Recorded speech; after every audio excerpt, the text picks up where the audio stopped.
à l'évangélisation. Car des fois, dans l'Église, nous venons pour recevoir, mais des fois également, nous venons pour être formés afin de sauver les autres. À cela, je veux m'atteler pendant cette période à vous former pour évangéliser, gagner les âmes, vous former pour intercéder.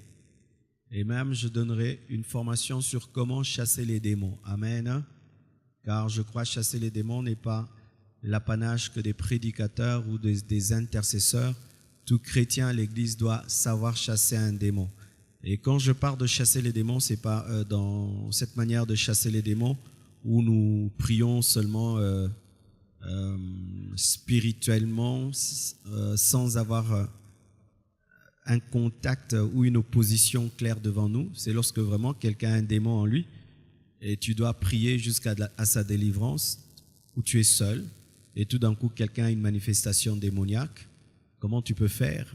Ça peut se passer chez toi à la maison, à l'université. Moi, ça m'est arrivé même à l'école. Des fois, on allait prêcher et pendant que tu prêches, il y a une manifestation démoniaque. Le pasteur n'est pas là, personne n'est là. Et si la personne ne retrouve pas son bon sens avant la fin de la récréation, vous avez des sérieux problèmes avec l'école. Donc, on va vous apprendre toutes ces choses, car mes frères et sœurs, si ce nombre d'hommes et de femmes qui sont présents en ce lieu devenait une armée, ce serait extraordinaire. Cette église connaîtrait une croissance extraordinaire. Amen. Alors aujourd'hui, je vais vous enseigner sur comment sauver un inconverti qui trouve des excuses. Tu peux le dire à ton voisin de gauche, à ton voisin de droite. Comment sauver un inconverti qui trouve des excuses? Ton voisin de derrière, ton voisin de devant et ton voisin qui te sourit. Comment sauver un inconverti qui trouve des excuses? Voici deux excuses que présentent souvent les inconvertis, et des fois, quand tu n'es pas mûr dans la parole de Dieu, tu risques de le laisser. Vous savez, des fois, il arrive que tu sois malade et tu dois avoir un médecin. Tu sais que vraiment, il faudrait qu'il puisse intervenir, mais la peur de l'opération peut te dire pas maintenant, n'est-ce pas? Et ainsi, tu peux reporter une opération pendant 1 mois, 1 année, et un jour, la maladie te tue. Et face au salut, les hommes aussi se comportent ainsi. Ils disent qu'ils ne sont pas prêts de donner leur vie à Jésus. Ils disent pas aujourd'hui. Et des fois, lorsqu'on est immature, quand quelqu'un te dit aujourd'hui je ne suis pas prêt de recevoir Jésus, ce n'est pas mon jour. Ils aiment utiliser ça, son jour. Ils aiment nous dire toi tu t'es converti parce que c'était ton jour. Moi mon jour n'est pas venu. Et des fois les chrétiens sont désemparés face à de telles questions. Et puis tu laisses la personne tranquille et tu dis ok, le jour où ce sera ton jour, tu te convertiras. Si tu le prends sur le plan humain, ce n'est pas grave. Mais si tu peux le prendre sur le plan, mettons, spirituel, et même sur le plan d'un réel danger, suppose que tu entres dans une maison en feu, dans laquelle il y a 10 personnes, et tu sors du feu 9, et tu vas vers la dernière personne, tu lui dis « Je suis venu te sortir de là », et puis elle te dit « Mon heure de sortir du feu n'est pas arrivée ». Est-ce que tu vas la laisser dans le feu? Je t'assure, lorsque la personne même est très bien formée, elle est même capable de te donner un coup, de t'assommer, tu es évanoui et elle te fait sortir de force. Vrai ou faux?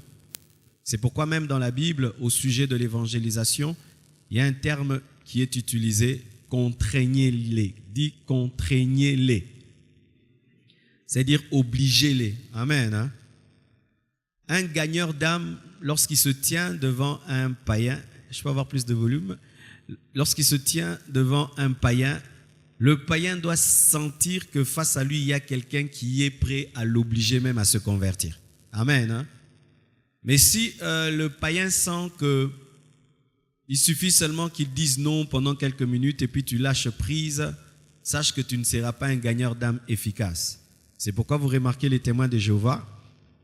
S'il vient chez toi aujourd'hui, sache qu'il viendra demain, après-demain, jusqu'à ce que tu vas le chasser, il reviendra. Parce qu'il paraît que chez eux, ils ne peuvent lâcher une personne qu'après avoir fait au moins 12 tours, 12 fois, être venu chez toi jusqu'à ce que tu le chasses 12 fois.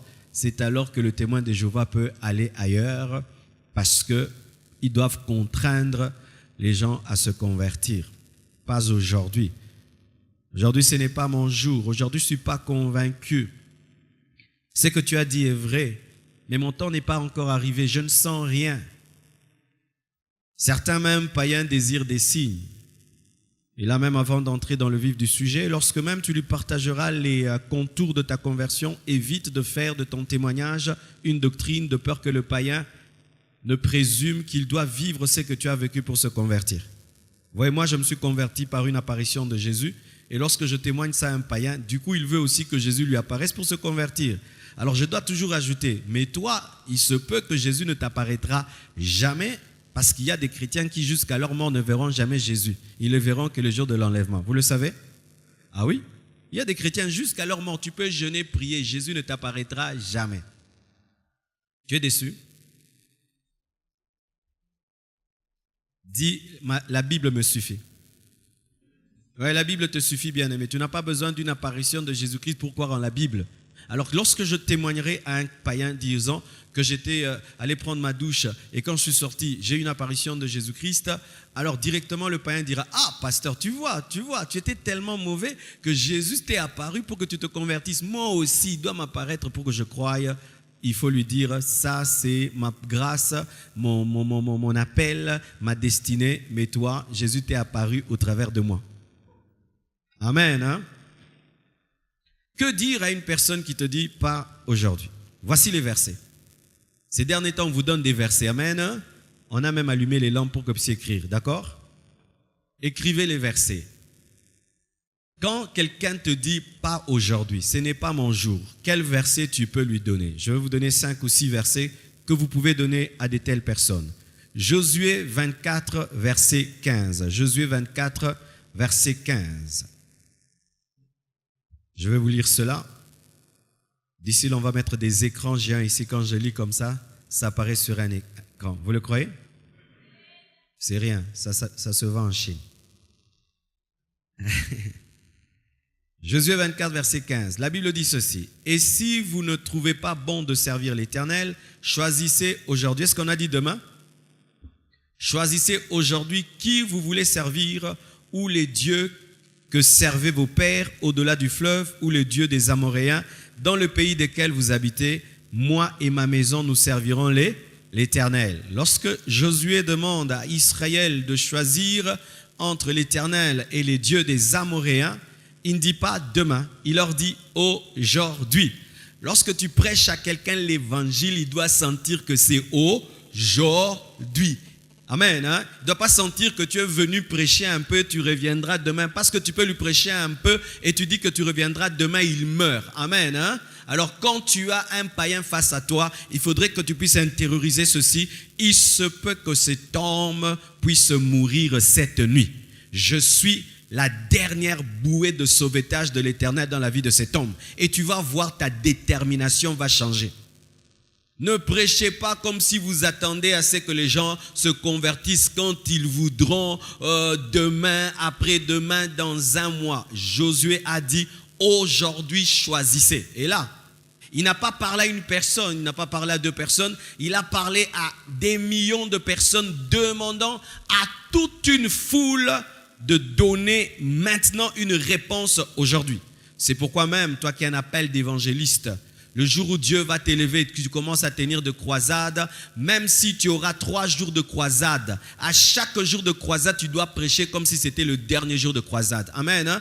Pas dire, le premier jour, je vais un peu bien prêcher, le deuxième jour un peu, le troisième jour, Naroya Mabe. Non, alléluia. Car il y a des gens qui ne viendront que le premier jour et qui ne reviendront plus jamais jusqu'à la fin de la croisade. Amen. Hein? Ce qui fait que tous les jours d'une croisade, il faut faire accepter les gens Jésus. Amen.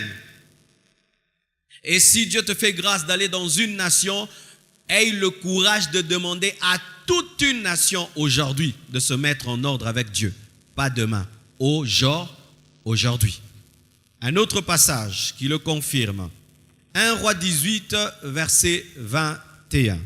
1 Roi 18, verset 21.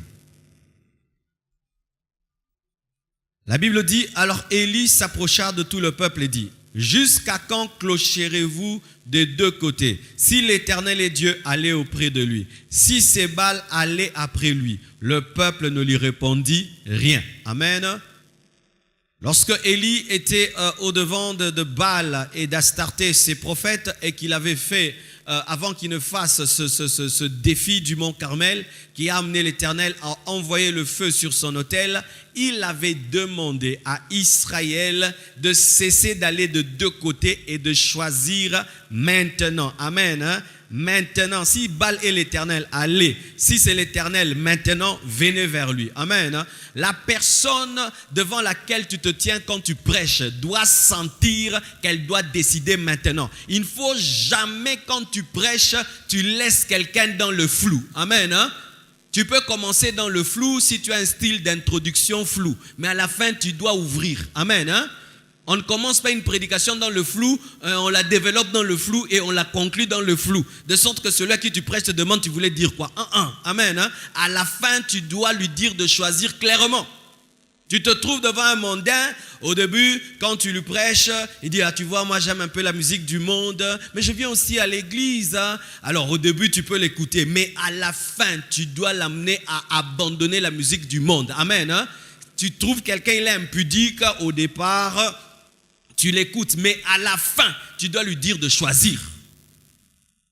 Sinon, tu ne seras pas percutant dans ta prédication et des fois, tu perdras ton temps allant tout le temps visiter une famille, prêchant, de sorte qu'ils s'habituent à toi et tu n'as plus d'impact.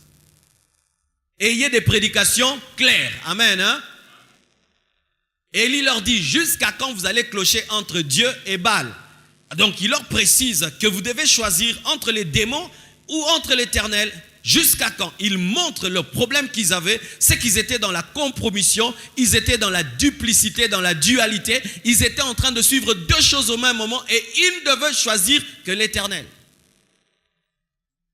N'aie jamais peur de le faire, sinon ne te donne même pas le temps d'aller évangéliser si tu n'auras pas le courage de dire à quelqu'un de choisir maintenant.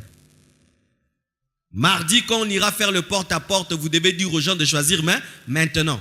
Et si tu entres dans leur maison, tu trouves des statues, des idoles, à la fin, tu dois dire la vérité. Donne-moi l'amen. Ouais, vous connaissez ces maisons dans lesquelles tu entres comme ça, tu trouves une grosse photo de maman, une grosse photo de ceci. Maintenant, tu te dis, ici, maintenant, je vais seulement parler, vraiment, Dieu va délivrer votre famille, Dieu va bénir votre famille. Non, tu as menti. Amen. À la fin, il faut poser la question, en fait, la photo là, c'est pourquoi?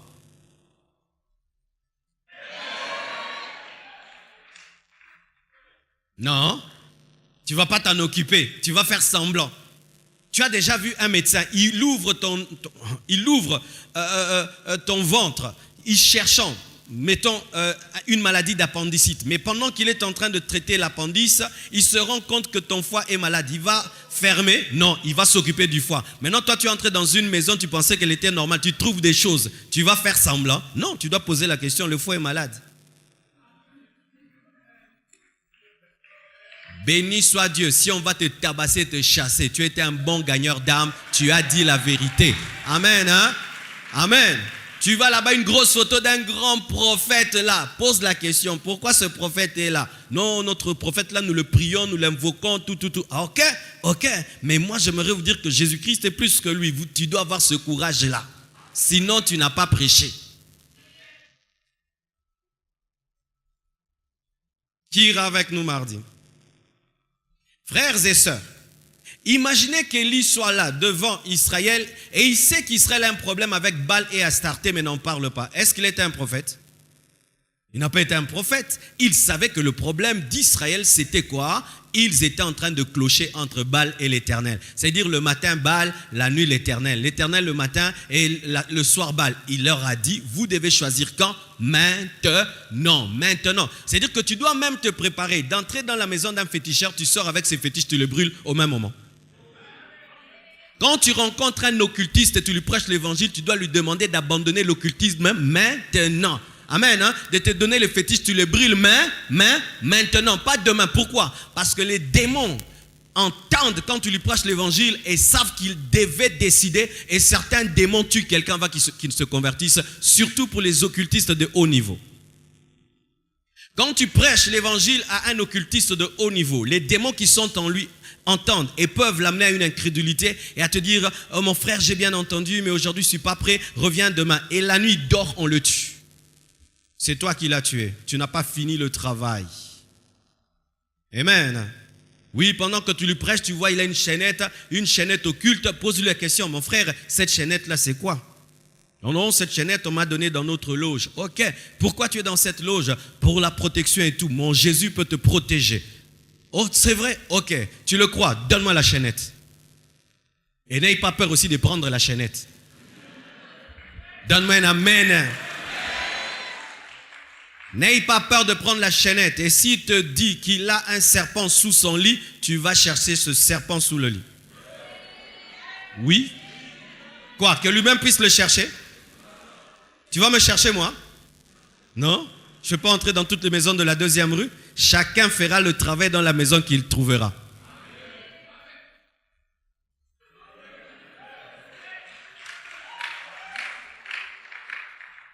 Alléluia. Dites aujourd'hui. Si quelqu'un te dit demain, toi dis aujourd'hui. Demain, aujourd'hui. S'il dit 10 fois demain, toi tu dis 11 fois aujourd'hui. S'il dit 20 fois demain, toi 21 fois, 21 fois aujourd'hui. Jusqu'à ce que devant Dieu, tu puisses manifester que tu voulais le gagner aujourd'hui. L'histoire de Lot. Lot tardait de sortir. Qu'est-ce que Dieu a fait? Les anges ont tenu Lot et l'ont fait sortir, n'est-ce pas? Ils l'ont touché, ils l'ont tenu physiquement pour le faire sortir, afin de parler de la contrainte. Lorsque réellement tu as la vision qu'un homme pécheur est en danger de mort, bien-aimé, tu ne le diras jamais demain, tu le diras aujourd'hui. Lui, il dit demain parce qu'il ne comprend pas la portée spirituelle de l'éternité. Mais toi, tu en as la révélation. Tu ne peux pas entrer dans demain lorsque toi, tu as la révélation que c'est aujourd'hui. Contraignez-les. Amen. Proverbe 27, verset 1. La Bible dit ceci. Un autre verset. Ne te vante pas du lendemain, car tu ne sais ce qu'un jour peut enfanter. Quand quelqu'un te dit, oh c'était bien, je veux me convertir demain, je veux me convertir dans 1 mois. D'autres disent, je suis encore jeune, il faudrait que je puisse me réjouir de ma jeunesse et ensuite je me convertirai quand je serai vieux. Il faut lui poser la question, qui t'a dit que tu vieilliras? N'ayez pas peur de lui dire, qui te garantit que tu vieilliras? Oh non, vous savez, je suis bon. Même Jésus était fils de Dieu, n'est pas mort à 40, il est mort à 33 ans. Tu es plus que Jésus-Christ. Il faut lui dire que tu n'as pas reçu le vaccin de la longévité. Tu n'as pas la garantie que tu vivras longtemps. N'aie jamais peur de faire peur. Les grands prédicateurs au temps du réveil, certains donnaient la joie, d'autres terrorisaient l'assemblée au point où quand ils prêchaient, les gens tenaient les poteaux pour ne pas aller en enfer. Et ils se convertissaient. Oui, il faut lire mes frères, il faut lire. Quand un homme te dit, je le ferai demain, voici ce que tu dois lui dire. Est-ce que tu sais ce qui se trouve dans le ventre d'un jour? As-tu l'échographie d'une journée? Lorsqu'il n'y avait pas d'échographie, une femme pouvait être enceinte. Celui-ci dit que c'est une femme, l'autre dit que c'est un homme. Pareil aussi pour une journée. Certaines personnes se réveillent bien portantes et finissent à l'hôpital. Certaines personnes se réveillent dans la joie et finissent mortes. Une journée est un mystère.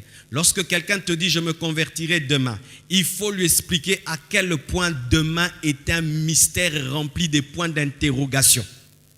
Voici ce que moi je dis toujours lorsque je dis à un homme de se convertir et il me dit qu'il se convertira demain, je lui dis « ok, tu vas te convertir demain, voici. Sais-tu ce que je vais dire dans 1 minute ?» Il dit non, tu ne sais même pas ce qui va t'arriver dans 1 minute et toi tu as le toupet de me dire que demain tu vas te convertir. Tu ne sais même pas ce que moi je vais te dire dans 1 minute.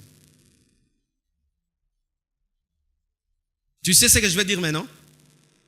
Mais tu vas te convertir demain. Tu n'as aucune maîtrise même d'1 minute, ni d'1 heure. Mais tu dis que tu as la maîtrise d'1 mois. Je vais me convertir à la fin du mois. Pourquoi il faut que je fasse ça, ça et ça, et ensuite je me convertirai. Ok, dis-moi alors ce qui va t'arriver cette nuit. Tu ne sais même pas ce qui va t'arriver dans la nuit. Et dans la nuit, nous dormons comme des morts. Certains ici d'ailleurs, ils ont un don pour dormir. Il peut dormir, il y a même la guerre. Il ne se réveillera jamais. Mais une telle personne peut dire, je me convertirai demain. Combien de personnes sont allées dormir et sont mortes? Combien de personnes sont allées dormir et ont eu une crise cardiaque? Combien de personnes avaient des projets? Si on pouvait lire les agendas de toutes ces personnes mortes, nous trouverons, je ferai, j'irai, j'achèterai, j'entreprendrai. Amen. Lorsqu'une personne, quand tu lui prêches l'évangile, te dit, demain, révèle à cette personne qu'elle n'a pas le contrôle de son lendemain. Et écoutez mes frères, une fois que Dieu te fait grâce de proclamer l'évangile, tu es en position d'autorité. Amen. Et même si c'est une autorité, même si c'est un érudit, parle la parole est plus intelligente que toute personne intelligente. Je ferai, j'entreprendrai, j'ai pas le temps, reviens demain. Dis lui-même, qui te prouve que je serai vivant demain pour te prêcher? Alléluia. Car que ce soit moi qui te prêche et toi qui m'écoutes, aucun de nous n'est sûr que demain il vivra. C'est pourquoi, lorsque même tu prêches l'évangile, tu dois le faire toujours de tout ton cœur et bien le faire. Il se peut que c'est ta dernière prédication. Ne connaissez-vous pas des prédicateurs qui sont morts sur la chair? Et toi, Dieu te donne la grâce d'être en train de parler à un homme et tu le fais à la légère. Faites toujours les choses bien. Et là même, j'aimerais parler à cet homme, à cette femme qui est venue ce soir à la compassion. Étant religieuse, sympathisante du pasteur, sympathisante de l'église Compassion, mais tu n'as pas encore donné ta vie à Jésus-Christ, et tu le dis demain, demain, demain, qui te prouve que cette nuit, tu survivras? Qui te prouve? Un autre verset, Ésaïe 55, verset 6. Lorsque quelqu'un te dit pas aujourd'hui, voici un autre verset que tu peux lui donner. Cherchez l'Éternel pendant qu'il se trouve. Invoquez-le tandis qu'il est prêt. Cherchez l'Éternel pendant qu'il se trouve. Invoquez-le tandis qu'il est prêt. Que Dieu me donne les phrases pour expliquer ceci. Cherchez l'Éternel pendant qu'il se trouve. Mais Dieu se trouve toujours parce que Dieu est omniprésent. Dieu est partout. Mais c'est comme si, par ce passage, on veut nous révéler qu'il y a une rareté de Dieu. C'est-à-dire que lorsque la rareté de Dieu se révèle à toi, profite. En soi, qu'est-ce que cela veut dire? Bien-aimé, l'onction pour la conversion, quand Dieu touche un prédicateur, touche un homme pour venir t'annoncer l'évangile, c'est une grâce, un privilège que tu as reçu, tu dois le maximiser. Car ce n'est pas tout le monde qui a cette grâce-là. Amen. Hein? Ce n'est pas tout le monde qui a la grâce d'écouter un prédicateur qui, au lieu de lui parler de son argent, de ses bénédictions, te dit de te mettre en ordre. Amen. Hein? Ça veut dire cela. Ce n'est pas tout le monde. Il peut avoir un quartier avec 100 maisons. Et des gagneurs d'âme entrent que dans 20 maisons. C'est un privilège, une grâce. Tu dois révéler à la personne qui te reçoit que ce n'est pas toi qui as la grâce de lui prêcher. C'est elle qui a la grâce de te recevoir. C'est pourquoi tu ne dois pas être complexé dans n'importe aucune maison. Amen. Hein? Lorsque vous entrez dans les maisons, ne soyez jamais complexés. Comportez-vous comme des rois et comme des reines, mais dans le respect. Amen. Ce sont eux qui ont trouvé grâce de recevoir des ambassadeurs de Dieu. Et ces personnes doivent le comprendre. Et ta manière de parler et de te comporter doit le révéler. Ainsi, la personne sera amenée à saisir la rareté.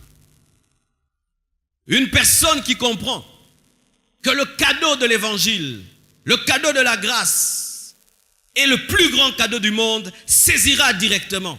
Mais si dans ta manière de parler, c'est comme si c'est elle qui te fait trouver grâce, elle dira demain je te ferai trouver grâce. Mais si tu lui expliques que c'est Dieu qui le fait trouver grâce, la personne saisira directement la grâce. Tu dois dire à cette personne, il se peut que je ne reviendrai plus jamais dans ta maison. Mais aujourd'hui Dieu est venu dans ta maison pour que tu puisses croire en lui. Comme ça elle sait qu'elle n'aura pas 2 opportunités ni 3, c'est seulement aujourd'hui. N'est-ce pas mes frères et sœurs?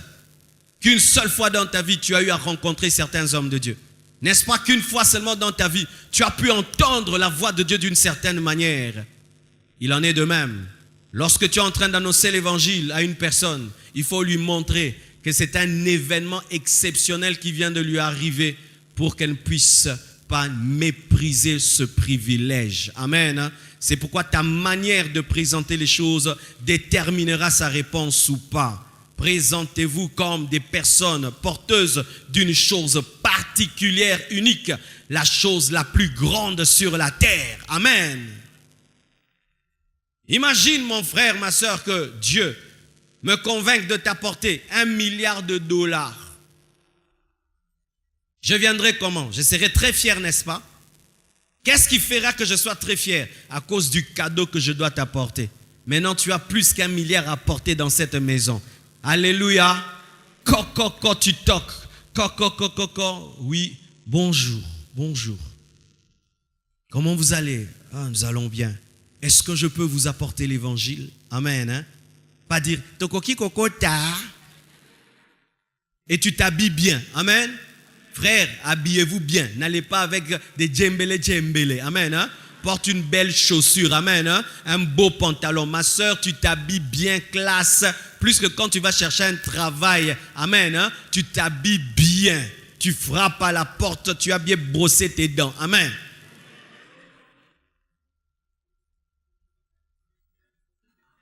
Tu frappes. Bonjour. Moi, c'est le frère tel. Je suis de l'église La Compassion. Et d'ailleurs, tu n'as même pas besoin de dire que tu es de telle église. Amen. Surtout ces derniers temps. Je suis le frère tel. J'aimerais vous apporter l'évangile. Est-ce que nous pouvons parler? Ok. Et quand tu entres dans cette maison, si on ne te dit pas de t'asseoir, ne t'assieds pas. Peut-être que cette chaise-là est cassée. Tu vas être humilié. Amen. On ne s'assied jamais dans une maison sans qu'on te dise de t'asseoir. Peut-être qu'ils ont incendé. Ou c'est la chaise de leur papa. Amen. Quand on te dit de t'asseoir, tu t'assieds. Et tu ne t'assieds pas comme si tu veux fuir. Donnez-moi une chaise, je vais vous montrer. Oui, on doit vraiment tout se dire, n'est-ce pas? Oui, donnez-moi cette chaise.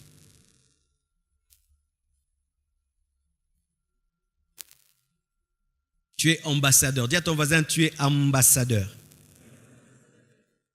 Tu ne t'assieds pas comme ça. Amen. Comme si tu as peur, tu es prêt à fuir. Amen. Pas comme ça. Tu t'assieds comme ça. Et tu es droit. Amen. Ne fais pas ça. Frère. Là, on dit que tu es orgueilleux. Amen. Tu es bien comme ça. Même une sœur, tu es bien. Amen. Et tu es droit. Amen. On sent que tu dégages l'autorité, mais aussi le respect. Amen. Et si tu les trouves en train de regarder la télévision, faire du bruit, il ne faut pas t'imposer sans manière dans la maison d'autrui. Tu diras, s'il vous plaît, est-ce qu'on peut prier? Et il y a certaines familles qui savent déjà que si tu dis, s'il vous plaît, est-ce qu'on peut prier? Eux-mêmes vont éteindre et vous allez prier. Mais il y a d'autres, malgré ça, la télévision continue. Et tu peux dire, tu ajoutes encore maintenant, s'il vous plaît, est-ce qu'on peut éteindre? S'il vous plaît, toujours, est-ce que vous pouvez? Hein? S'il vous plaît. Mais il y a l'ordre, mais dans les s'il vous plaît. S'il vous plaît, est-ce que vous pouvez éteindre? Et puis ils éteignent. Ok. Et tu pries. Si pendant que tu prêches, tu sens qu'ils sont à 10, il y a 5 qui ne s'occupent même pas de toi, qui font du boucan, ils partent, ils reviennent, oublie ces personnes, concentre-toi que sur les 5 qui te donnent leur temps. Par leur conversion, les autres finiront par se convertir. Amen. Hein? Mais sache que tu es porteur du plus grand cadeau au monde, le salut en Jésus-Christ de Nazareth. Amen. Hein? Et si on te donne l'argent, tu ne prends pas. Quand on ira faire l'évangélisation, si on te donne l'argent, tu ne prends pas. À moins qu'on te donne l'argent de la construction.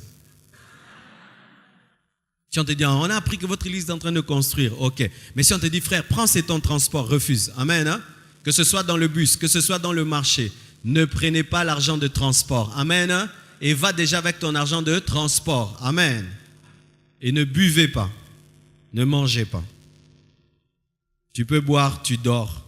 Beaucoup de filles ont été violées en allant évangéliser. En étant gloutonne, tu as bu. Et il y avait un produit dedans, tu dors. Ah oui. Tu ne bois pas, tu ne manges pas. Tu dois te comporter comme un ambassadeur. Amen. Cherchez l'Éternel pendant qu'il se trouve. Révélez que c'est une grâce. Invoquez-le tandis qu'il est prêt. Quand tu prêches à quelqu'un, tu dois lui révéler que Dieu est là. Amen. Hein? Un jour, quelqu'un est en train de prêcher et il prêche. Et puis on lui dit, ah non. Le message là que tu prêchais fort, dis-nous un peu. Et écoutez ce qu'il dit. Même moi, vraiment, je ne suis pas sûr que j'irai au ciel. Quand tu prêches, tu dois parler avec foi et assurance, de sorte que la personne sente que le Jésus dont tu parles est là et il est prêt à entrer dans son cœur. Jésus est là. Si tu crois en lui, va entrer. Il est où? Il est ici. Il est là pendant que je te parle. Jésus est là, même si tu n'as pas de vision. Il est là par la foi. Tu n'as pas besoin de sentir, tu n'as pas besoin des expériences. Tu dois parler avec une telle assurance que la personne sent que tu es accompagné de celui qui t'envoie. Invoque-le pendant qu'il est prêt. Si maintenant tu l'invoques, il te guérit. Si maintenant tu l'invoques, il te délivre, il te pardonne. Où? Maintenant, dans mon salon, oui. Tu n'as pas besoin d'aller à l'église. Maintenant, ça va t'arriver. Et Dieu peut te faire grâce pendant que tu parles ainsi. La gloire de Dieu remplit leur maison. Ils sont baptisés du Saint-Esprit. Les démons commencent à sortir. Tu commences à faire un service. Et demain, ça devient une extension de l'église. Oui, moi je faisais ça. J'allais évangéliser. J'ai laissé toute une famille endormie. On était encore très jeunes. On aimait ça. On aimait bien ça. Tu pries pour des gens. Quand ils tombent, tous ils dorment. Tu pars. Et puis tu vas dire à tes amis,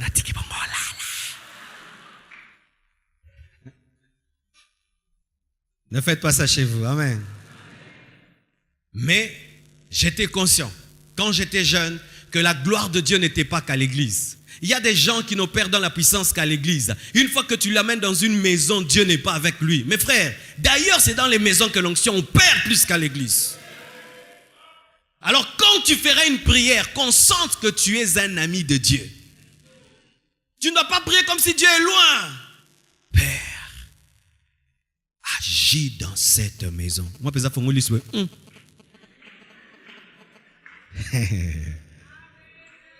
Alléluia. Je vous dis compassion. Si on entre dans cette dimension, c'est l'explosion. C'est l'explosion.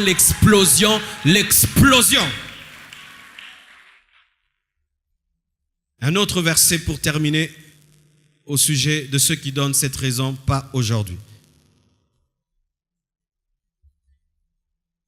Matthieu 24, verset 44.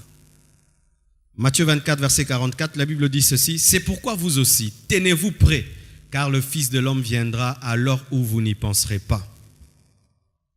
Qui croit en l'enlèvement de l'Église? Tu ne peux pas évangéliser sans croire que Jésus-Christ revient bientôt.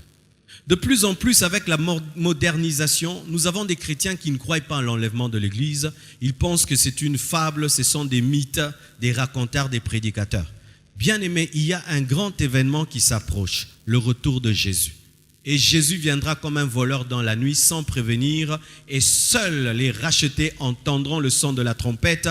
Les morts en Christ seront ressuscités et seront transformés, et les vivants seront changés, et ensemble nous irons dans les airs. Il y a un événement qui arrive, et lorsque tu vas évangéliser, tu dois dire aux personnes auxquelles tu parles que Jésus-Christ reviendra bientôt comme un voleur. Et lorsque cette personne te dit « je veux me convertir demain », il faut lui dire « et si Jésus-Christ revenait maintenant, comment seras-tu enlevé ?» Mes frères et sœurs, pourquoi faut-il parler de l'enlèvement? Parce que des fois, il y a des gens qui disent « depuis que moi je vivrai longtemps. Bien aimé, c'est vrai, il y a des gens qui seront des païens et qui pourront vivre longtemps. Il y a des païens qui vivent longtemps sur la terre malgré leurs péchés. Nous avons vu des païens qui ont fait 80 ans. Mais lorsque l'enlèvement aura lieu, même si tu as une longévité, tu vas rester sur la terre avec ta longévité, avec l'Antichrist. Alors il faut dire à cette personne, même si tu vas durer sur la terre, tu risques de durer pour vivre le règne de l'Antichrist. Et si tu as une connaissance sur les signes de temps de la fin, c'est très bien. C'est pourquoi un gagneur d'âme doit être cultivé. Dites cultivé. Amen. Hein? Oui, plus tu as de la connaissance générale, plus tu seras capable de convertir les intellectuels, de convertir certaines personnes qui, pour écouter, doivent entendre un mélange entre l'évangile et la culture. Alors tu peux trouver un monsieur en train de suivre France 24 et où on parle de la guerre au Proche-Orient. Amen. Hein? Et toi tu viens dans son salon pour lui prêcher et au lieu de lui dire d'éteindre sa télévision, tu commences à regarder avec lui les informations et puis tu lui poses la question, est-ce que tu comprends? Il te dit oui, mais tu sais, l'Iran, l'Irak, mais est-ce que vraiment tu comprends? Comprendre quoi? Non, ce sont les signes de temps de la fin. Pourquoi? Il est écrit, Armageddon, la fin des temps. Tu vois ce que Donald Trump a dit, c'est déjà le signe des temps de la fin. Bientôt, très bientôt, il y aura le troisième temple. Quel est le troisième temple? Tu papa, si Internet au côté bimiselier au Yambissier. Oui. C'est pourquoi un gagneur d'âme doit suivre les informations. Suivez France 24, suivez TV5, suivez les chaînes des informations parce que dans les informations, il y a la confirmation des Écritures et l'accomplissement des signes des temps de la fin. Car vous n'aurez pas à prêcher qu'à des analphabètes, vous aurez à prêcher à des érudits, à des professeurs, à des politiciens. Il doit entendre que tu parles son langage. C'est pourquoi Dieu avait appelé Paul, il avait appelé Moïse, parce que c'était des personnes qui étaient capables de parler aussi le langage des personnes intellectuelles. C'est ainsi que ce sont eux qui ont écrit plus que les autres apôtres, parce que Paul pouvait prêcher là où Pierre s'arrêtait. C'est pourquoi dans l'église Compassion, nous sommes contre ceux qui découragent les gens d'étudier. Étudier, mon frère. Quand tu as étudié, tu as une arme de plus par rapport à celui qui n'a pas étudié. On a ta classe.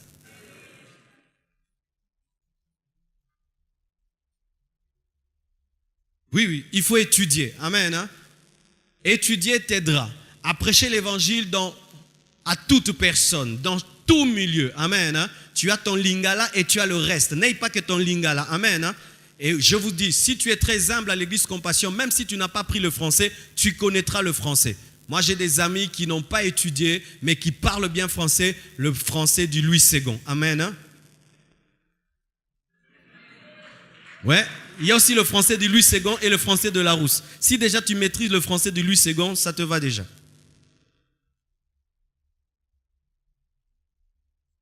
Les signes de temps de la fin. Parlez de l'enlèvement lorsque vous prêchez. À certains endroits, tu dois élever le niveau de ta prédication. À certains endroits, tu dois abaisser le niveau de la prédication. Amen. Hein? Tu dois toujours regarder dans quelle famille tu es. Qui est face à toi? Quand tu rencontres un chèque, tu ne vas pas lui parler d'eschatologie, de pneumatologie, de sotériologie. Il va dire que tu as la magie. Tu vas lui parler terre à terre. Amen. Hein?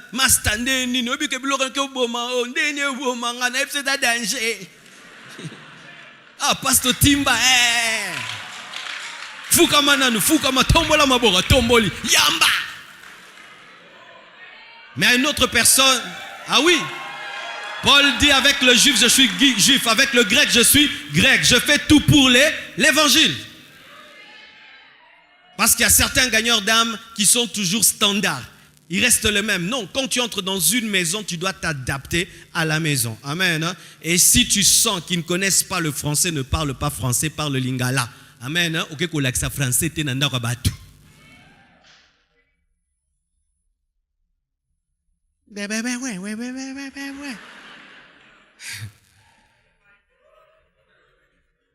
C'est pourquoi des fois, il est conseillé d'aller 2 à 2. C'est-à-dire, vous entrez dans une maison et tu trouves que, même si c'est toi qui as une meilleure connaissance de la parole, mais dans cette maison-là, tu n'as pas un bon lingala, tu es plus francophone, mais lingala, tu ne sais pas prêcher, tu laisses l'autre prêcher, même s'il n'a pas ton niveau d'onction et de la parole, lui prêche en lingala, et quand il faut prier, toi tu pries, tu leur imposes les mains. Amen. Mais maintenant aussi, si vous allez dans une maison et toi tu as la connaissance de la parole mais en lingala plus que l'autre et tu trouves que eux c'est en français, tu laisses l'autre qui maîtrise le français mieux que toi, même s'il n'a pas une grande connaissance, une grande onction, lui il prêche, maintenant tu finis en lingala la prière. Vous devez toujours faire une étude par rapport à des maisons parce qu'on peut être dans un quartier, dans ce quartier-ci, il y a des intellectuels, des analphabètes, vous devez toujours tenir compte de ça. Ainsi, ça peut faire que tu es préparé pendant que tu voulais aller prêcher un tel message, mais quand tu entres dans cette maison, tu sens que le message disparaît. Oui, ça arrive, hein, tu prépares un message, mais quand tu es face à un auditoire, il disparaît. C'est souvent un signe spirituel que ce n'est pas le message de Dieu. C'était ton message, tu dois trouver le message de Dieu. Et qu'est-ce qui va te sauver? C'est la méditation de la parole. Si tu n'as pas la méditation de la parole, au côté, les corbeaux et les renards. J'étais quelque part, quelqu'un prêchait sur Hakuna Matata. Vrai de vrai.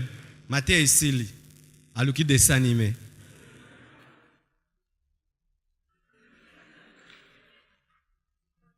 Ceux qui méditent tout le temps la Bible, lorsqu'on va aller gagner les âmes, du coup, qu'est-ce qui va se faire? Le Saint-Esprit va commencer à te redonner ce que tu as lu.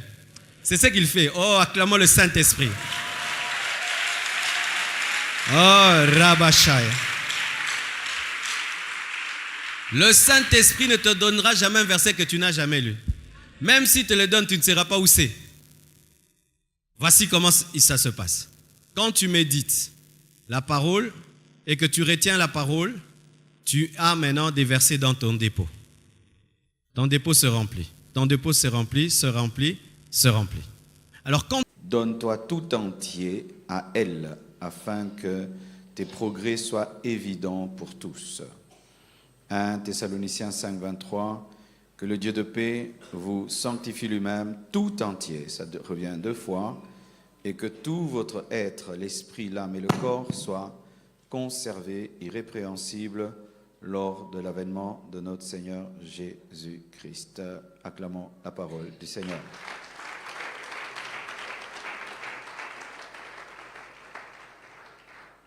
Comment s'investir soi-même dans l'œuvre de Dieu? Il faut s'investir totalement. Amen. Dieu n'est pas ce genre de personne qui vient dans ta vie, il s'arrête dans ta cuisine. Amen. Il y a des gens qu'on reçoit seulement dehors, dans nos maisons. Il y a des gens qu'on reçoit des fois dans la véranda. Et d'autres, on peut le recevoir au salon. Mais ce n'est pas tout le monde qui entre dans la chambre. Amen. Dieu, lorsqu'il vient dans ta vie, c'est pour entrer partout, la chambre, véranda, tout et tout et tout et tout. Amen.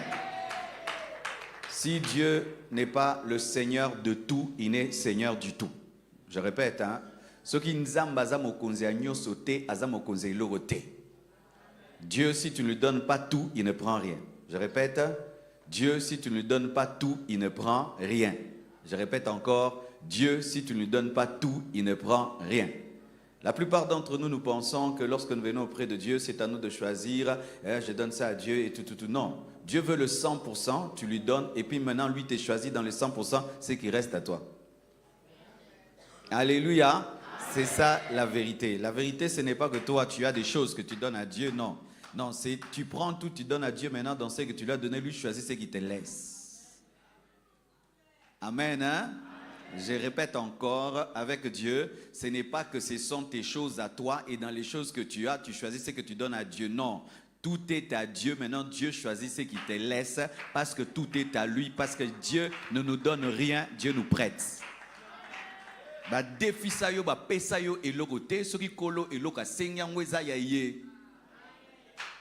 C'est pourquoi chaque fois qu'on dit « Napesi mbongo nanga ya yo, obotama nango ». Napesi mutuka nanga ya yo botama na mutuka. Preuve jour okufa ba kundo na mutuka. Kweza yo te pesa biloka batu.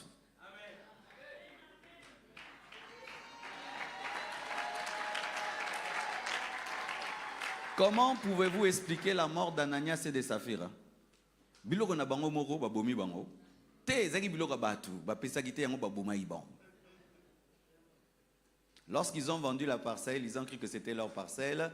Lorsqu'ils ont décidé de prendre la moitié, ils ont cru que c'était leur moitié. Mais quand ils sont morts, on s'est rendu compte que ce n'était jamais à eux parce que lorsqu'ils sont nés, ils n'avaient pas de parcelle.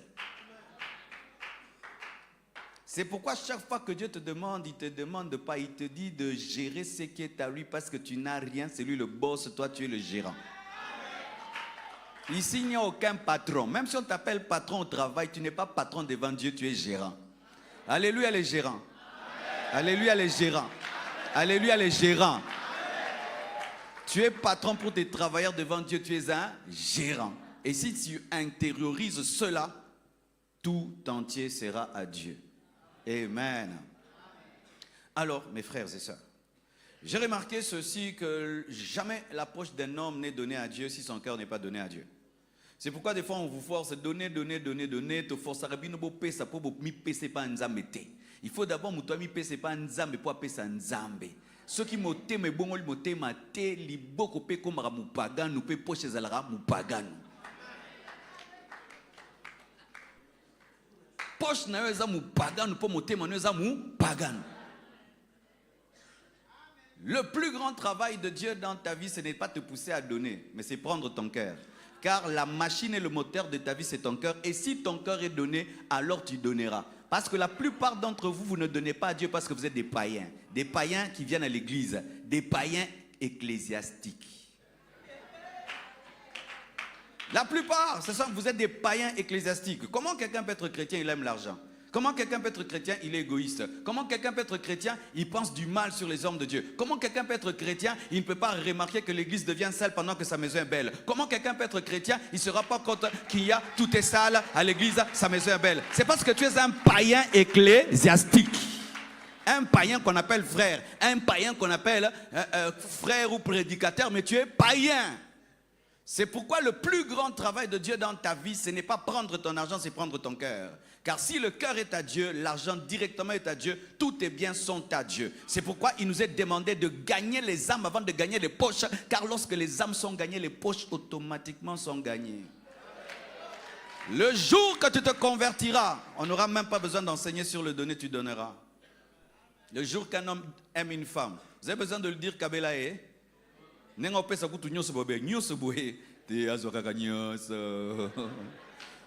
Mama, mobile na kabela kote pa linga kote. Jura o linga o kabela o. Ba tika ba parrain na ba marraine tranquille. Sala ba linga yo o kabela mama. Donne-moi la main, hein? Alléluia. On reconnaît le degré de la conversion de quelqu'un par sa manière de donner à Dieu. Souvent, les chrétiens francophones sont des païens. Va dans le monde anglophone, tu verras comment les gens donnent à Dieu. Un jour, je suis allé quelque part, j'ai vu une femme supplier qu'on prenne son offrande. Elle pleurait pour donner, qu'on lui fasse grâce de donner. J'ai dit, waouh, ça c'est extraordinaire. Mais il y a des gens, si on oublie de faire le service des offrandes, ils disent, eh, nabi qui est le bosani, oh, gloire à Dieu, bon, ne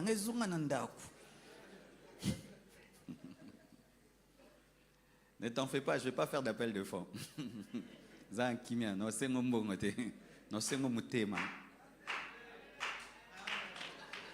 Alors, entrons en profondeur.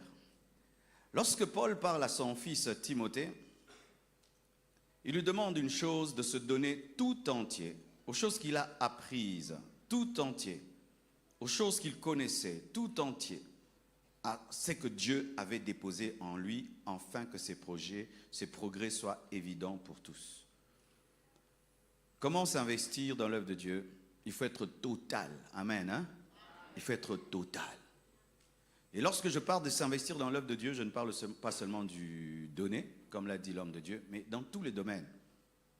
Soyez total. Tu es total à l'évangélisation, total à l'intercession, total quand tu donnes, total quand tu chantes, total quand tu prêches, total quand tu pries, total. Il faut qu'on sente que tu es une offrande. Avant de donner l'offrande, tu dois être l'offrande.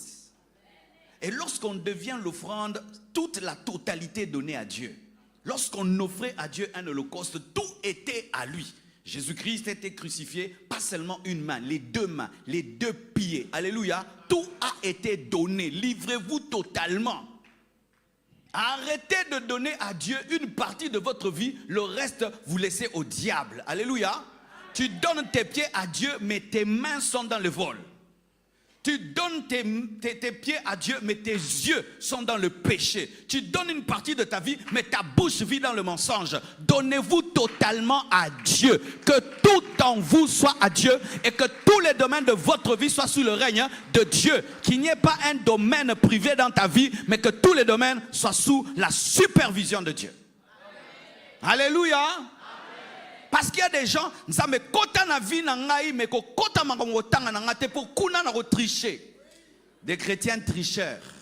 Quand il s'agit de l'argent, ils peuvent voler, ils peuvent mentir. Quand ce sont les business, ils peuvent mentir, ils peuvent voler. Mais quand il s'agit de prier, 3 heures du temps, côté temps, osa makasi, mais côté mouyipi, osa mouyipi. Ainsi, nous avons des gens qui sont à demi-donnés. À demi-donnés. Ici, totalement donnés. Si seulement ils sortent de l'église, il faut voir comment c'est un païen. Va voir là où il travaille, va voir là où il étudie, va voir là où il vit. Il a des domaines où il est païen. Si on touche à ta personnalité, qui va sortir de là? Un païen. Ezambasu. Oh, moko. Tu vois? Mais si on dit prions, oui, côté parlant langue, tu es total. Mais côté mort à toi-même, brisement, tu n'es pas encore total. Ce qui fait que lorsqu'il faudra que tu te donnes, tu vas donner quelque chose qui est à demi pourri. Dieu te veut totalement. Dieu te veut totalement. Même ta manière de t'habiller totalement. Je ne crois pas des gens qui se convertissent et leurs garde-robes sont des garde-robes de prostituées. Je ne crois pas ça. Lorsqu'on se convertit, même la garde-robe reçoit Jésus-Christ comme Seigneur et Sauveur. Le langage reçoit Jésus-Christ comme un Seigneur et Sauveur. Tout en toi doit être donné. Donne-toi tout entier. Jésus a dit tout est accompli pour avoir tout. Je répète, Jésus a dit tout est accompli pour avoir tout. Nous pensons que Jésus a dit tout est accompli pour qu'on puisse tout avoir. Non, il faut d'abord qu'il t'aille totalement pour que tu aies la totalité. C'est lorsque tu donnes la totalité que tu as la totalité. C'est lorsque tu sèmes la totalité que tu as la totalité de Dieu. Le tout est accompli ne s'accomplit pas dans ta vie parce que tu es partiel. Donne-moi l'amen, hein? Toi, tu es chrétien quand il faut jeûner, mais par rapport à la sexualité, tu es un impudique. Vrai ou faux? Ta sexualité, c'est quoi? Un impudique. Maintenant, un impudique, il va donner à Dieu, il va bien donner. Pour faire ça, Françoise, Janine,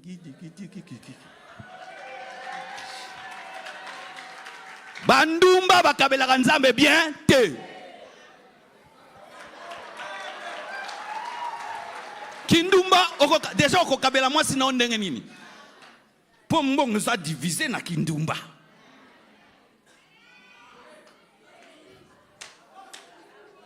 Kindumba. Oh, pesa bandumba mbongo. Ah, ouais, yo boaka combien? Bisika kindumbeza mbongo ekimaka. C'est pourquoi les femmes reconnaissent que leurs maris ont eu une deuxième femme comment? L'argent dit.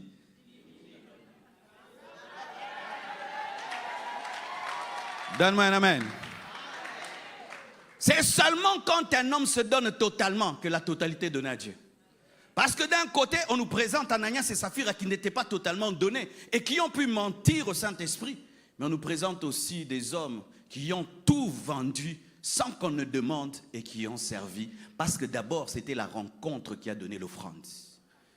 Avant d'offrir à Dieu, tu dois rencontrer le Dieu à qui tu offres. C'est alors que tu offriras. Ton problème, c'est que tu n'as aucune révélation de Dieu, mais tu veux servir un Dieu que tu ne connais pas. C'est pourquoi tu lui donnes des miettes et tu lui donnes des choses qui tu montes na moto mbongo tikali yangono memeli au sombi au teki oyo zangati na ndo mbwaki awa soki to tali biloko koti awa est-ce que ça biloko ke na restaurant pour ni po nzambe no komona e poubelle nzambe na yo komona e poubelle oui nzambe no za poubelle. Offrande de Gauthier, la poubelle. Combien de gens ici au restaurant donnent $100? Vous donnez? Vous avez donné combien ici? Votre Dieu, c'est une poubelle. Et c'est pourquoi tu as une vie de poubelle. Tu as les miettes de la vie, les miettes du Congo, les miettes de la famille, les miettes de la tribu, les miettes. Oui. Si on dit que chacun vient de prendre son offrande et qu'il montre ce qu'il a donné. Non, pesa kangote. Au fond de pesa kinga. Ah, dans ton cœur, ozo sekamo. Yebi makambo pesa kiawa. Oyo kozwango, ngana kozwango panga pesi $100. Oh, pasteur Pogno c'est 20 na oteya. C'est exemple les gars. Na wanga na on a pesité, na pesi $100. Na tongo na pesa $100, na pesi $100. Yo $100 akendaka wapi? Na rotana. Akendaka na unité, na sapato, na chemise, na église. Nano mema ete. Sko nzombe. Ngamsole na yo. Sala kokama.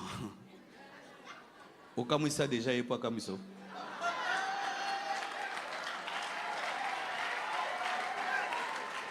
Une offrande qui ne te bouge pas ne bouge pas Dieu. Je répète, hein, une offrande qui ne te bouge pas ne bouge pas Dieu. Une offrande qui ne te touche pas ne touche pas Dieu. Et c'est ce qu'on appelle des offrandes. Ce sont des insultes. Des insultes. Parce que des fois, nous donnons à Dieu même ce qu'on ne peut pas donner à son gouverneur. Nous donnons à Dieu ce qu'on ne peut même pas donner à son père biologique. Nous donnons à Dieu ce que même on ne peut même pas donner à son pasteur. Nous donnons à Dieu ce qu'on ne peut même pas donner à sa fiancée. Nous donnons à Dieu ce qu'on ne peut même pas donner à son ami. C'est ce qu'on met là et puis on dit qu'on a fait le culte. Quel culte? Une insulte. Amen. Hein? Nakata.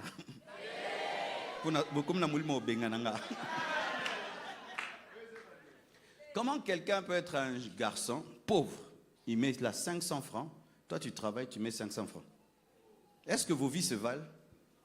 Mais toi, tu es l'offrande d'un pauvre alors que tu es riche. C'est pourquoi tu seras pauvre. Vous qui êtes riches, qui donnez des offrandes de pauvres, bientôt vous serez des pauvres. Amen. Parce que Dieu ne regarde pas ce qu'on donne, il regarde à ce qui reste après qu'on ait donné.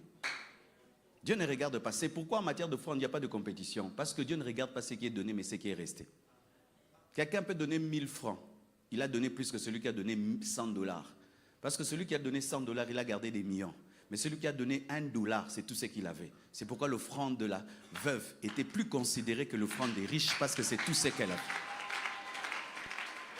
C'est pourquoi même quand on fait un appel de fonds dans l'église, oh, qui va donner 100 000, qui va donner ceci? Si toi tu es dans 2 dollars, donne tes 2 dollars. Peut-être c'est toi qui as donné plus que toute l'église, parce que toi, après avoir donné 2 dollars, tu as marché à pied, tu es rentré à la maison, tu n'as pas mangé, c'est toi qui es béni. Je répète encore, si on nous disait de venir prendre nos offrandes qu'on a données ici, qui va venir prendre son offrande? Lève la main. Vous voyez? Offrande des Angik Bakolo. Si toi-même tu peux régner ton offrande, tu penses que Dieu a pris ton offrande? Je répète, hein, si toi-même tu peux régner ton offrande, tu penses que Dieu a pris ton offrande? Si toi-même tu as honte de ton offrande, tu penses que Dieu a reçu ton offrande? C'est pourquoi je t'ai dit ce que j'ai donné, parce que je n'ai pas honte d'avoir donné ça. Ce n'est pas la vantardise, c'est la prédication.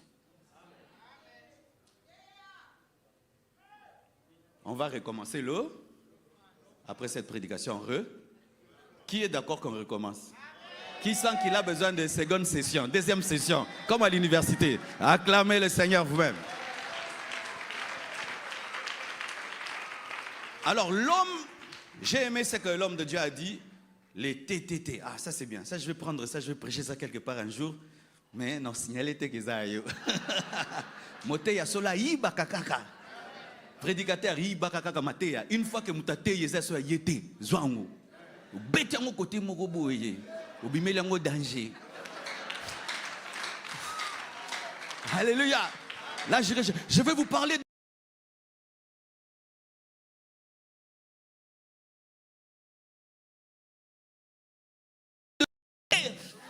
dites amen 3 fois. Moi, ne sais pas que j'ai pris ça chez Pasteur Bienvenu. Je suis allé en Haïti. J'ai prêché une prédication de Jean 3,16. C'est le pasteur Sita qui avait prêché ça. J'ai prêché dans une croisade. Cette vidéo aujourd'hui a plus de 2 millions de vues. Mais ce n'est pas ma prédication. C'est le pasteur Sita. Amen. L'homme est tripartite. Le Père, que Dieu vous sanctifie tout entier, corps, âme et esprit. Dieu attend qu'on puisse lui donner notre corps, notre âme et notre esprit. Quand je donne à Dieu mon corps, je lui donne ma présence. Comme là, tu as donné ton corps, ta présence. Tu as fait don de ton corps. Vous savez que si vous ne faites pas don de vos corps, il n'y a pas culte. Chacun va rester à la maison. Si ce lieu est rempli, c'est parce que vous avez donné vos corps à Dieu. Vous les avez amenés, vous vous êtes assis. C'est pourquoi cette salle est remplie. Et c'est important. Je vous assure, c'est très différent de prêcher devant 3 personnes et devant 1000 personnes. Il y a toujours une plus grande motivation. C'est pourquoi certains se disent, ben, ça ne sert à rien d'aller à l'église, je veux suivre en ligne. Non. Mes frères, si nous commençons à arrêter d'aller à l'église pour suivre tout derrière des téléphones, les églises vont mourir. Aujourd'hui, de plus en plus, les gens ne vont plus à l'église parce que je vais suivre le live, Alors que le culte physique en présentiel est important. Continuons à aller à l'église, même s'il y a des lives. Je répète, hein, continuons à aller à l'église, même s'il y a des lives. On suit le culte en live lorsqu'on n'a pas le temps, lorsqu'on ne peut pas. Mais quand tu peux, va physiquement. Sinon, les églises vont mourir. Les églises vont se remplir des chaises vides et les hommes de Dieu seront démotivés. Amen. Donner son corps à Dieu, c'est donner son temps comme tu l'as fait. Certains ici, vous êtes là depuis 14 heures. Vraiment que Dieu vous bénisse. Et je vous assure, le temps qui est donné à Dieu n'est jamais perdu. Le temps qui est donné à Dieu n'est jamais perdu. Depuis 4 heures du matin, je suis réveillé, en train de servir Dieu. Servir Dieu, servir Dieu. Et ça garde l'onction, ça garde la présence de Dieu. Celui qui veut la présence de Dieu doit donner le temps à Dieu. Comment on achète la présence de Dieu? On n'achète pas la présence de Dieu avec l'argent, en donnant à Dieu le temps. Plus tu demeures dans la présence de Dieu, plus l'onction grandit, plus la gloire grandit, plus la présence de Dieu grandit. Apprends à t'agenouiller devant Dieu, à passer des heures et des heures. Apprends à jeûner des fois. C'est aussi donner ton corps à Dieu. Tu perds du poids, tu perds de la graisse parce que tu as offert ta graisse à Dieu. C'est une bonne chose parce que Dieu a besoin aussi de ton corps. Donner à Dieu son corps, c'est garder son corps dans la discipline sexuelle. Où tu dis que je ne peux pas coucher avec une personne que je n'ai pas épousée et je ne peux pas coucher avec quelqu'un qui n'est pas ma femme, qui n'est pas mon mari. Ça, c'est aussi donner sa vie à Dieu. Que des impudiques dans les églises, des impudiques dans les fiançailles, des impudiques et des avorteurs et des impudiques. Impudique, toi qui es là et qui prie beaucoup, tu iras en enfer. Les impudiques iront en enfer. Vous savez ça? Les impudiques iront en enfer. Les adultères iront en enfer. Tu es là, tu trompes ta femme. Tu es là, tu couches. Hein, tu finiras en enfer si tu ne te répands pas. Ainsi, mes frères, si quelqu'un peut garder déjà son corps dans la sainteté, lorsque Dieu lui dira donne, il va donner. Pourquoi? Parce que c'est un petit exercice par rapport au grand exercice. Alléluia. Imagine que tu vives dans le monde. Tu as une belle copine, très belle.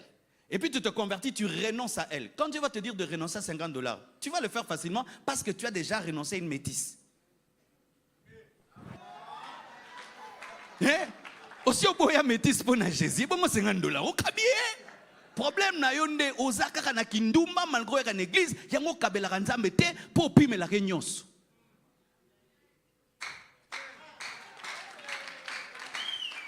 Une femme qui était deuxième bureau, qui renonce à un homme qui la nourrissait, qui lui payait tout, et qui s'est converti, et Dieu lui dit donne-moi $100. Elle ne va pas donner, elle va donner parce qu'elle a déjà renoncé à un homme qui lui donnait tout. Ton problème c'est que tu pries beaucoup, mon bon wama, té.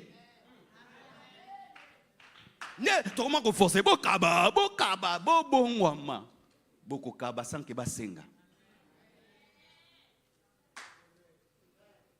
Est-ce qu'un enfant qui n'est pas né peut te donner? Il faut naître pour donner. Il faut être né de nouveau pour offrir.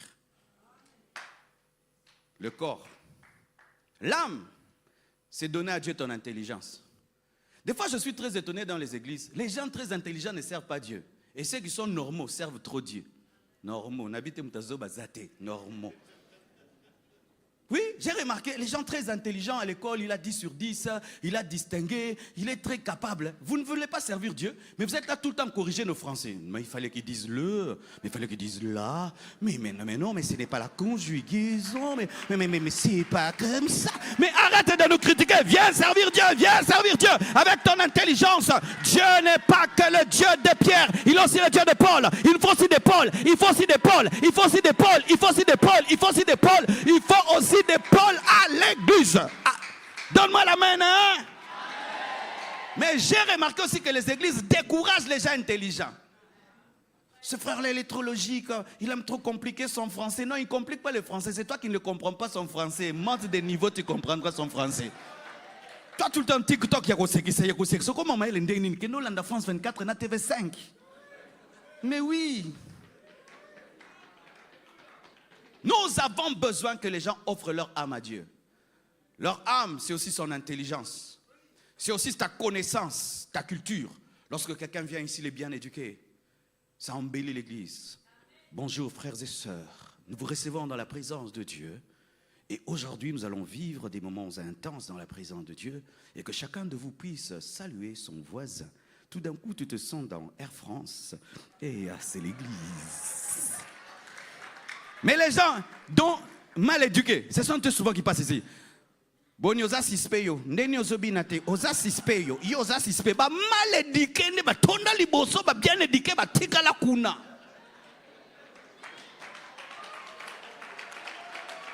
Donne-moi un amen, hein? Il est temps que tu offres ton âme, il est temps que tu offres ta culture, ton éducation, ton intelligence, ta formation. Il est temps que tu viennes servir avec. Et ce n'est pas seulement devant concert. Tu peux servir au bureau. Tu as appris le management, tu as appris l'organisation, tu as appris des choses. Prends ça, amène ça dans l'œuvre de Dieu. L'âme, sa propre volonté. Dans l'âme, il y a la volonté. Offrez à Dieu vos volontés. Comment est-ce qu'on offre sa volonté à Dieu? C'est lorsqu'on dit non pas ce que je veux, mais ce que tu veux. Même si ça ne me plaît pas, si c'est la volonté de Dieu, amen. Quand quelqu'un a offert sa volonté, Dieu peut lui dire, prends ta maison, donne à Dieu, il va donner. Prends ta voiture, donne à Dieu, il va donner. Mais tant que ta volonté n'est pas donnée à Dieu, personne n'a beau. L'église de Minona n'a pas beau, c'est trop. L'église n'a pas beau, si yo qui m'a sorti séminaire continue, yo longwete, aux zonga sustain, bon c'est trop. Frères et sœurs, lorsque tu offres ton âme à Dieu, ce n'est plus toi qui vis, c'est Christ qui vit en toi. Ce n'est plus toi qui dis oui, c'est lui qui dit oui. Ce n'est plus toi qui dis non, c'est lui qui dit non. Et lorsque quelqu'un atteint ce niveau-là, tout ce que Dieu demande, il va donner. Regardez Abraham, Dieu lui demande son fils et il le donne. Pourquoi? Sa volonté était morte. Jésus-Christ lui-même à Gethsémane, il dit non pas ma volonté, que ta volonté soit faite. Donner son esprit. Dans l'esprit, il y a l'adoration. C'est-à-dire que tu décides que dans ta vie, tu n'aimeras rien ni personne plus que Dieu. Ni le football plus que Dieu. Alléluia. Bateau léopard. Il y a culte et il y a match. Tu vas où? Ils disent ils vont aller au match. Il y a culte, il y a finale de la Coupe du Monde. Tu iras où? Toi, tu vas au culte. Non, la Coupe du Monde pour nous sentir. Non, là, live est là. Nous enregistrons. Lorsque je suis allé à Barcelone, mes frères, j'ai vu les Blancs qui à l'église sont comme ça. Sauter. Wow! J'ai dit, ah, Boganga rapé, hein? Mais Baganga autour, il y a balé. Mais autour, Nzambe, baza coincé. Est-ce que Dieu est le tout pour toi? Est-ce que Dieu est le number one dans ta vie? Ou tu as des idoles dans ta vie, des choses que tu aimes plus que Dieu? Tous les idolâtres ne se donnent pas à Dieu et ne donnent pas à Dieu parce qu'on donne à celui qu'on adore. Et souvent, la première idole dans nos vies, c'est nous-mêmes. Un jour, Dieu m'a posé la question. Si tu as une voiture de 100 000 $, est-ce que tu m'as déjà donné 100 000 $? Tu t'es déjà acheté une voiture de 50 000 $? Tu as déjà donné à Dieu 50 000 $? Ah ah, c'est toi le Dieu de toi-même. Tu t'es déjà acheté une parcelle de 300 000 $? Tu as déjà acheté à Dieu quelque chose de 300 000 $? Tu es le Dieu de toi-même. Tu portes des chaussures de 500 $. Tu as déjà donné à Dieu 500 $? Tu as un téléphone de 1000 $. Tu as déjà donné 1000 $ à Dieu. Qui est Dieu dans ta vie? C'est toi-même. On reconnaît le Dieu de quelqu'un par la trajectoire de ses dépenses. Là où va ton argent, va ton adoration. Oui. Oh oui, mes frères et sœurs. C'est pourquoi David a dit, comment je peux habiter une maison lambrisée pendant que l'arche est sous les tentes? Regarde les dépenses que tu fais pour toi et les dépenses que tu fais pour l'œuvre de Dieu. C'est quand tu vas savoir qui est Dieu dans ta vie. Soit toi, soit Dieu. C'est pourquoi donner son esprit, c'est-à-dire son adoration, est très important pour l'offrande. Parce que beaucoup d'entre vous, le plus grand problème, c'est que vous vous aimez trop. Dieu est le deuxième dans votre vie. Vous chantez ça, tu es tout pour moi, mais c'est faux.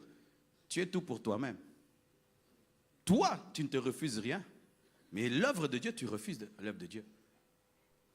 Regarde ta maison, comment elle est belle. Regarde comment le tapis de l'église est sale. Regarde comment la télévision chez toi fonctionne, mais les écrans de l'église ne fonctionnent pas. Regarde comment tes appareils dans la maison fonctionnent, mais les micros ne fonctionnent pas. Ça ne te dérange pas. Pourquoi? C'est toi qui es le Dieu de toi-même. Regarde comment tu es bien habillé, mais regarde comment l'église est vilaine. c'est la preuve que Dieu, c'est toi-même. Et quelqu'un qui a Dieu pour lui-même, faites tout pour qu'il donne à Dieu. Il ne donnera pas, il se donnera à lui-même. Lorsque Dieu a commencé à m'amener dans cette dimension, j'avais compris que je faisais beaucoup pour moi et peu pour lui.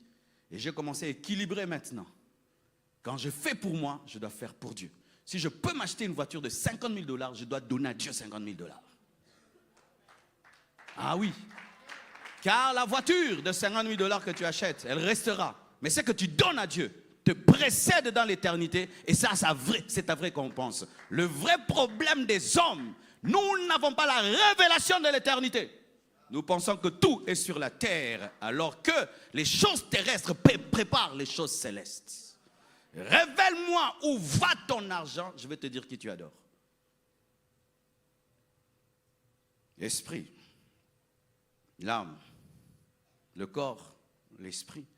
Et ensuite vient les biens matériels et toutes ces choses. Mais je vous assure, les biens matériels vont seulement là où on adore. Celui qui adore la bière, son argent va où? Dans la bière. Celui qui adore le foot, son argent va dans le foot. Celui qui adore les habits, son argent va dans les bibundeli, dans les bilélés. N'est-ce pas? Celui qui adore les bijoux, son argent va dans les bijoux. Celui qui adore les voitures, ton argent va dans ton adoration. C'est pourquoi il faut que tu puisses reparamétrer ton cœur pour reparamétrer ton offrande. Alléluia. Les femmes intelligentes font quoi? Quand elles rencontrent un homme, elles cherchent leur argent. Non, une femme intelligente ne cherche jamais l'argent d'un homme, elle cherche le cœur de l'homme. Comme Esther, que seulement le roi puisse l'aimer. Quand on lui demande, tu veux prendre quoi? Rien que l'essentiel. Mais quand elle est entrée dans le cœur du roi, le roi lui a dit, demande-moi même la moitié du royaume, je te donne. Pourquoi? Quand tu y entres dans le cœur, tu as tout. C'est pourquoi Dieu cherche d'abord à entrer dans ton cœur. Et une fois qu'il a ton cœur, il a tout ce que tu as. Mais ton problème, c'est que tu veux faire alors que tu n'es pas encore. Car devenir précède faire. Devenez des amoureux de Dieu. Quand tu prépareras ta veste, Dieu parlera aussi de l'offrande. Nous préparons nos chaussures, nous préparons nos vestes, mais l'offrande, nous ne préparons pas. C'est quand on nous dit donner, on commence à le faire. côté nous. Maman, mais tu n'oublies jamais ton téléphone. Est-ce que tu oublies ton téléphone? Mais tu oublies l'offrande. Bien habillé, concordance. Chaussettes roses, chemise rose. Il y a rose. Tu concordes bien les habits, mais ton offrande est contradictoire aux vêtements. Comment quelqu'un bien habillé comme toi, tu as amené 1000 francs? Ça n'honore même pas tes vêtements. Comment quelqu'un qui a laissé une belle voiture dehors va donner à Dieu 1000 francs? Parce que tu prépares tout, mais sauf ton offrande. Pourquoi? Parce que tu n'es pas un amoureux de Dieu. Ton problème, c'est que tu dois aimer Dieu. Tu dois devenir un adorateur. Et une fois que tu le deviens, mon frère, pendant que tu prépareras tes vêtements, Dieu te dira, fais ceci, fais cela, parce que la vérité. Est-ce que quand nous venons ici, nous venons avec toute notre richesse? Nous venons avec des choses qui peuvent entrer dans nos poches. À l'étranger, ils viennent avec leur richesse parce qu'il y a des cartes et on peut même donner avec des cartes. Mais pour ce qui est de l'Afrique, quand on fait les offrandes, c'est en soi pas les offrandes. C'est pour nous rappeler que dans tout ce qu'on a laissé à la maison et en banque, nous devons aller prendre pour amener. C'est pourquoi la vraie offrande se fait à la maison. Parce que c'est là qu'il y a ton tout. Quelles sont les offrandes qui ont changé les églises? Ce ne sont pas les offrandes pendant qu'on donne là. C'est quelqu'un qui s'est assis à la maison, il a regardé son compte en banque, il dit je prends 100 000, 200, je donne à Dieu. C'est ce qui change l'église. Mais ce n'est pas les offrandes que nous prenons ici, ce sont que des miettes. C'est ce qui peut entrer dans tes poches. Est-ce que tu peux mettre 100 000 $ dans tes poches? Donc pour donner 100 000 $, tu dois réfléchir à la maison pour faire un chèque, faire un virement. Amen, hein? Amen. Je finis. Alors mes frères et sœurs, tout ce que je vous ai dit, c'est que le donner est précédé par la transformation. Amen. Alors, je termine avec ceci. J'en avais parlé avec l'homme de Dieu quand j'ai causé. C'est un homme que Dieu a béni, c'est un homme que Dieu a élevé. Alors souvent, les églises qui ont un pasteur béni, qui travaille dans une bonne entreprise, qui est élevé dans la société, ces églises-là sont pauvres. Bopesanga amen. Boloba lingala. Naloba ngona lingala. Danger na ba église au pasteur nzamba pambola. Église bandisika, pasteur aza déjà mbongo, asala na msala bien, azala na nyoso. Soki bo pesite ya pesi et la église mabe po nini? Bokoma yemo solongo, pasteur kosalango, pasteur comme Jéhovah Jireh. Et comme le pasteur n'est pas Jéhovah Jireh, et vous laissez l'homme de Dieu tout faire, c'est sa bénédiction. Vous assistez à sa bénédiction, mais vous n'aurez rien dedans. C'est un malheur que celui qui te prêche, soit celui qui achète la sono, soit celui qui achète la chair, qui paye la salle, la climatisation, et qui te paye même les transports. Sonité, Sony, ora sonité. A teyo, a pesio mbongo, a pambolio, a imposer ma boko a bengani na demo, pa pesio sumbongo. Sony, Sony penza, ya Sony. Na oloba na ngai pe na kei, Sony na yo, Sony. Po yaka pa église lisusu te po na kosambela, ozelaka pasteur po na mbongo. Yoko taka na bureau, ote na lotaki mabe, oyaki te mbongo pesanga, futelanga ndaku, futelanga classe, futelanga boye, yo bikaka ko futela yo, yo yaki église awa lelo, yoko luka pasteur akabelo mbongo, Sony na yo. Amen, eh? Msubo ya pobozwa misala. Misala. Misala. Donc le jour qui perd son travail, le jour qui perd la richesse, vous ne viendrez plus. Vous êtes des profiteurs, des profiteurs, des profiteurs, des profiteurs. Il fallait pas bober nganga.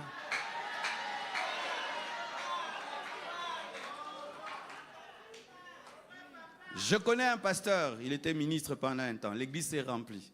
Le jour qu'il a perdu le poste, les gens sont partis. C'était fondé sur sa richesse. Le grand Moïse avait besoin de Hur et de Aaron. Même quand l'homme de Dieu, Dieu l'a béni et qui peut faire les choses, ne le laissez jamais tout faire. Faites toujours, parce que vous êtes aussi des enfants de Dieu. Et vous pouvez même être plus riche que lui, plus béni que lui et vous l'aider. Arrêtez cela, sinon ça devient l'idolâtrie du pasteur. Et ça sera quoi? Quand il fait le mal, vous ne saurez plus dire parce que son argent vous ferme la bouche. Vous serez des anciens des noms, des collaborateurs des noms, alors que les vrais collaborateurs ramènent le pasteur sur le chemin quand il fait mal. Mais si vous tremblez devant la richesse de votre pasteur, vous allez l'acclamer pendant qu'il va en enfer.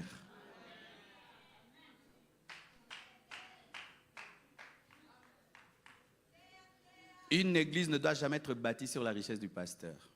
Elle doit être bâtie sur Jésus et sur Dieu. C'est pourquoi, mes frères et sœurs, ne tombez jamais dans le piège.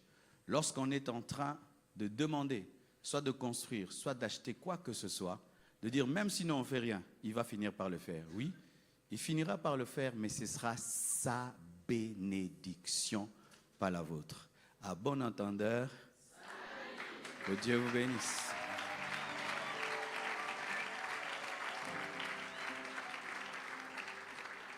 Plus de toi, Seigneur, plus de toi, plus de ta ressemblance, plus de toi,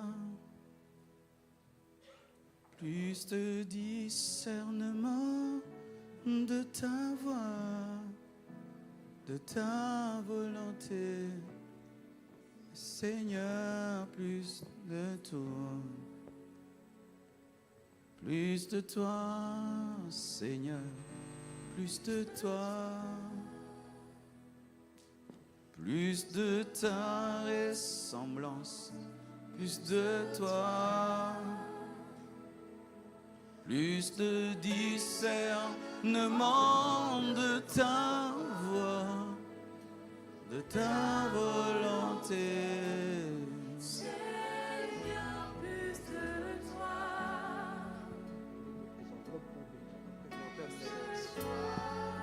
J'invite d'abord tous ceux qui veulent donner leur cœur à Jésus. De partout où vous êtes, je vous prie de vous avancer. Tu sens que tu ne t'es pas totalement offert à Dieu. Approche-toi et nous allons prier pour toi. Approche-toi. Toi qui veux vraiment t'offrir au Seigneur. Tu veux vraiment offrir ta vie au Seigneur. Oh, que Dieu vous bénisse, maman. Approchez, approchez. C'est toi d'abord la première offrande. C'est toi d'abord la première offrande. Le reste va suivre. Approche-toi pour t'offrir à Dieu. Tu sens qu'il y a un domaine de ta vie que tu n'as pas encore offert à Dieu. Viens offrir ce domaine de ta vie. Tu sens qu'il y a encore des choses dans ta vie qui ne plaisent pas à Dieu. Approche-toi.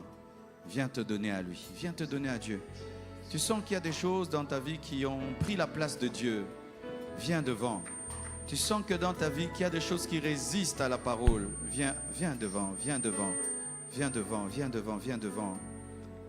C'est ça la priorité. Ton corps, ton âme, ton esprit. Alors le reste suivra normalement et naturellement. Qu'est-ce qui sert à un homme de gagner le monde entier s'il perdait son âme? Qu'est-ce qui te sert? Qu'est-ce qui te sert de gagner le monde entier si tu perdais ton âme? Tu es la première offrande que Dieu exige.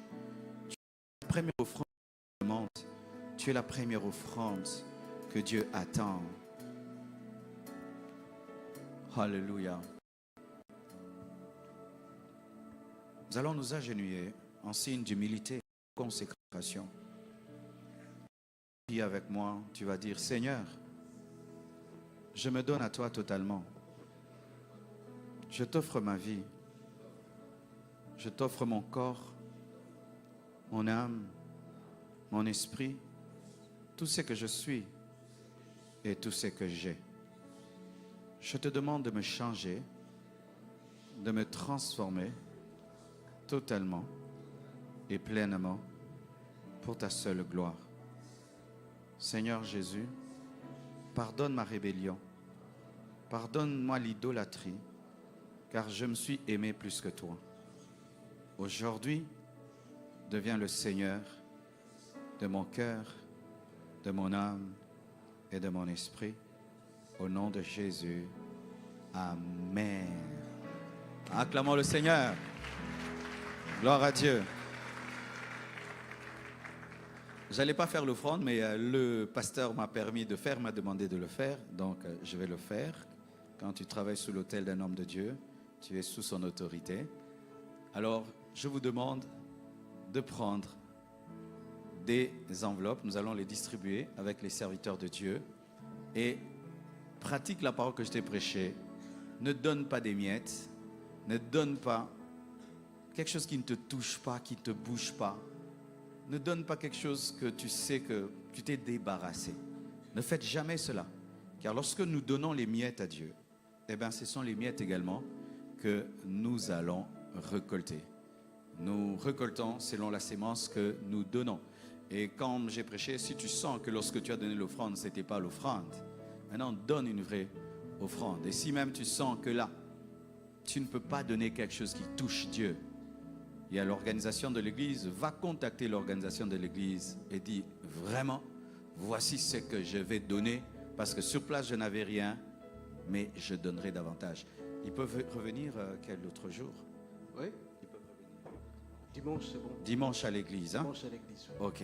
Approchez-vous. Pasteur, vous prenez ça, moi aussi je donne le tout. Approchez, venez prendre de nos mains des enveloppes pour vraiment des offrandes selon le message que j'ai prêché. Approchons-nous.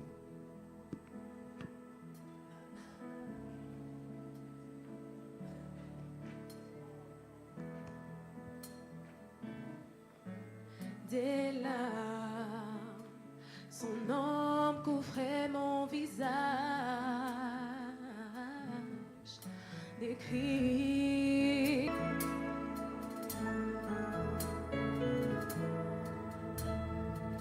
Alléluia. Vous avez remarqué que je n'ai pas donné de montant. Moi, dans ma manière de fonctionner, rarement, je donne les montants quand je fais un appel à l'offrande. Certains le font, chacun sa grâce. Mais j'ai vécu des miracles où le Saint-Esprit a demandé aux gens de donner même au-delà de ce que j'avais imaginé. Je crois que vous êtes mature, que vous avez entendu la parole de Dieu et que vous avez le Saint-Esprit. Et il est capable de te dire, voici ce que tu vas donner. Amen. Hein? Amen. Lorsque tu vas préparer ton offrande, remémore-toi seulement tout l'enseignement qui a été donné. Et en fonction de l'enseignement, donne l'offrande. Amen. Hein? Comme nous avons jusque dimanche, tu as tout le temps de te préparer, mais ne laissez pas l'homme de Dieu travailler seul. Amen. Présente ton enveloppe, je vais prier. Seigneur Dieu de gloire, je prie que tu parles au cœur, aux âmes et aux esprits, et que quiconque, Père éternel, mon Dieu, a reçu une enveloppe, touché par ton esprit, soit dirigé à prélever l'offrande que tu as